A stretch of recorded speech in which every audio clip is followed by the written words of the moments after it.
நான் இந்த ஜிஎஸ்டி பத்தி சொல்லியிருந்தேன். அது முக்கியம் இல்லை உங்களுக்கு. அதுதான்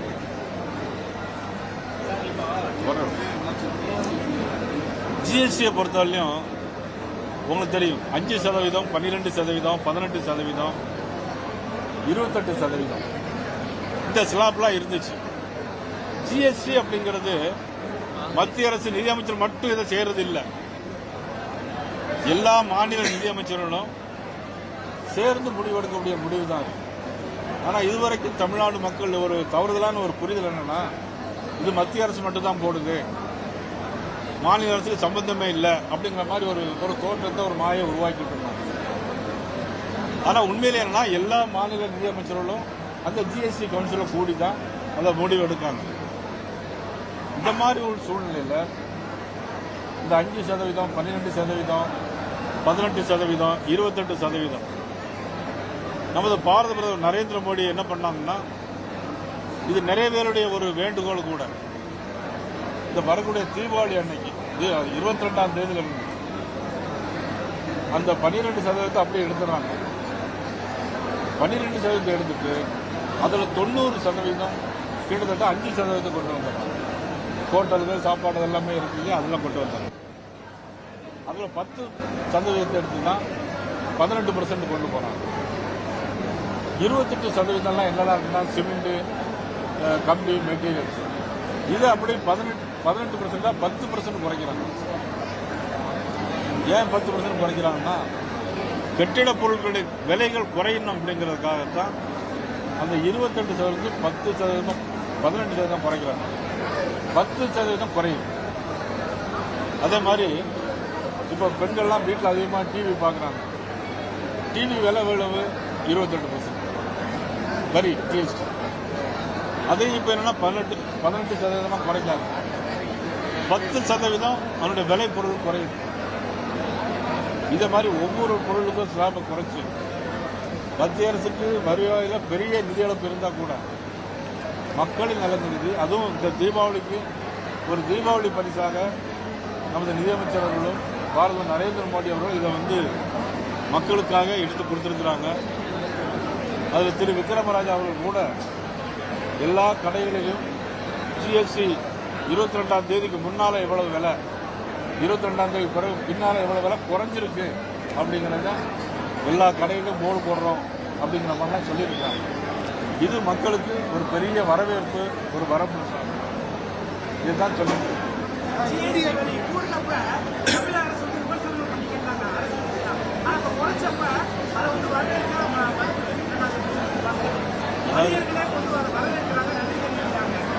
இப்ப நான் சொன்ன மாதிரி எல்லா இண்டஸ்ட்ரீஸும் வரவேற்கிறாங்க, தொழில் அமைப்புகள்லாம் வரவேற்கிறாங்க, எல்லா வியாபாரி சங்கங்களும் வரவேற்கிறாங்க. ஆனா நம்ம தமிழ்நாடு முதலமைச்சர் மட்டும் அதை வரவேற்க மறுக்கிறாங்க. அதாவது வேண்டாத பொண்டாட்டி கைப்பட்டா குற்றம், கால்பட்டா குற்றம்னு சொல்லுவாங்கல்ல, அது மாதிரி மத்திய அரசு எது செஞ்சாலும் அவங்க அதை வரவேற்கிற மாதிரி ஒரு நல்ல எண்ணம் இல்லை. அதுதான் அவருடைய முக்கியத்துவமா இருக்கு.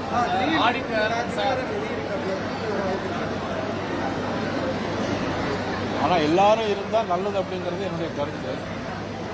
இன்னும் தேர்தலுக்கு 8 மாசம் இருக்கு, பொறுத்திருந்து பார்ப்போம்.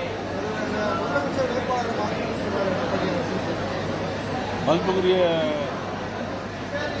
திரு தினகரன் அவர்கள்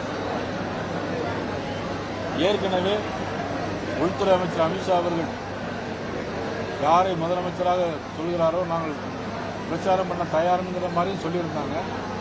இப்போ இதை சொல்லியிருக்கிறாங்க. அடுத்தால் எப்படி சொல்றாங்கன்னு பார்க்கலாம்.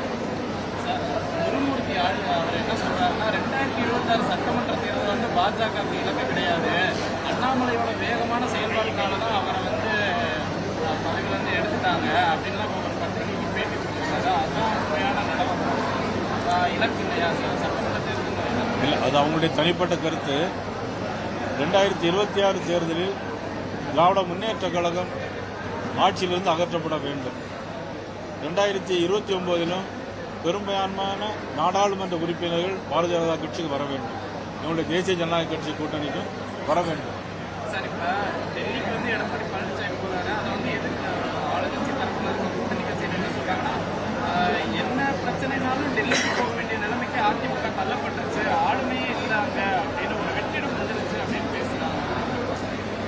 அதாவது திரு அமித்ஷா அவர்கள் சென்னையில் வந்து தான் எல்லாமே முடிவு பண்ணி பேசணும். அப்போ அவங்க மட்டும் இங்கே வரலாம் அப்படின்னு கருத்து என்ன சொல்ல முடியும்? இப்போ இவங்க மட்டும் டெல்லிக்கு போகவே மாட்டாங்களா? மதிப்புக்குரிய சோனியா காந்தி அம்மையார் சந்திக்க டெல்லிக்கு போகவே மாட்டாங்களா?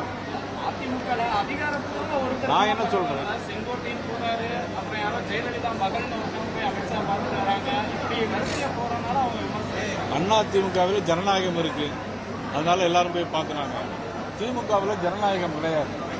கலைஞருக்கு பிறகு முதலமைச்சர் மதிப்புக்குரிய ஸ்டாலின் அவர்கள், மதிப்புக்குரிய ஸ்டாலினுக்கு பிறகு திரு உதயநிதி ஸ்டாலின் அவர்கள், அதற்கு பிறகு திரு இன்பநிதி ஸ்டாலின் அவர்கள்.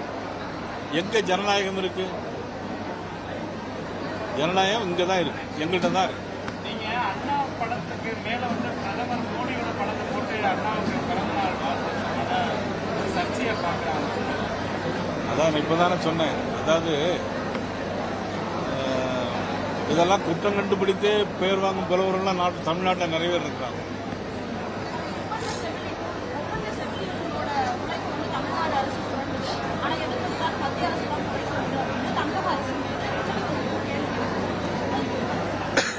ஒப்பந்த செவிலியர்கள் மட்டுமல்ல, துப்புரவு தொழிலாளர்கள் பணி நிரந்தரம் செய்வோன்னு சொன்னாங்க. பென்ஷன் பழைய ஸ்கீம் பென்ஷன் கொடுக்குறேன்னு சொன்னாங்க, இதுவரைக்கும் செய்யலை. தமிழ்நாடு அரசாங்கம் சொன்னதை செய்வோம், சொல்வதை செய்வோம்னு சொன்னாங்க. உங்கள் தொகுதியில் முதலமைச்சர் ஸ்டாலின் அப்படின்னு சொன்னாங்க. பள்ளிக்கூடத்துக்கெல்லாம் லீவ் விட்டுட்டு பிள்ளைகளெல்லாம் படிக்க வேண்டாம்னு சொல்லிட்டு எல்லா அதிகாரிகளும் வேலை வாங்குறாங்க. எல்லாரும் ரொம்ப வருத்தப்படுறாங்க. தலைமைச் செயலகத்தில் எல்லா அசோசியேஷனும் ஸ்ட்ரைக் பண்ணுறாங்க. 11/9/2025 மதிப்புக்குரிய சீஃப் செக்ரட்டரி அவர்கள் எல்லா அடிஷனல் சீஃப் செக்ரட்டரிஸுக்கும் ஒரு கடிதம் போட்டிருக்காங்க.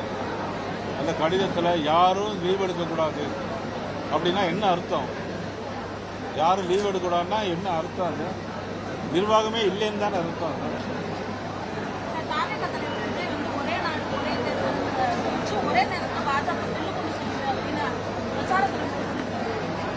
பாஜக தில்லுமுள்ளு பண்ணியிருந்தா தமிழ்நாட்டில் நாங்களே இப்போ ஆட்சிகள் எல்லாம் இருக்க வேண்டியிருக்கும். ஒரே நாடு ஒரே தேர்தல்னாக்கி அதில் எவ்வளவு நன்மைகள் இருக்குதுன்னு மதிப்புக்குரிய திரு விஜய் அவர்கள் புரிந்து கொள்ள வேணும். ஏன்னா ஒரு 5 வருஷத்துல பாராளுமன்றத்துக்கு ஒரு தேர்தல், சட்டமன்றத்திற்கு ஒரு தேர்தல், பிறகு இடைத்தேர்தல்கள், பிறகு உள்ளாட்சி தேர்தல்கள், எவ்வளவு அரசு பணம் செலவாகுது. அரசு பணம் செலவாகுங்கிறத குறைக்கணுங்கிறதுக்காக தான் ஒரே நாடு ஒரே தேர்தல். அவர் முன்னாடி அவருக்கு விஷயங்கள் அரசியலில் தெரிஞ்சிருந்தா தெரியும். ஒட்டுமொத்தமாக ஒரே தேர்தல் ஆல் இண்டியா ஃபுல்லாக நடந்த காலங்கள்லாம் உண்டு. முன்னாள் முதலமைச்சர் கலைஞர் கூட அவருடைய நெஞ்சுக்கு நீதி பத்திரிகை எழுதியிருக்காரு. நெஞ்சுக்கு நீதி இதில் சுயத்தை எழுதியிருக்காரு. ஒரே நாடு ஒரே தேர்தல் வேணும்னு எழுதியிருக்கிறாங்க. அதெல்லாம் அவங்கள படித்து பார்க்க சொல்லுங்க.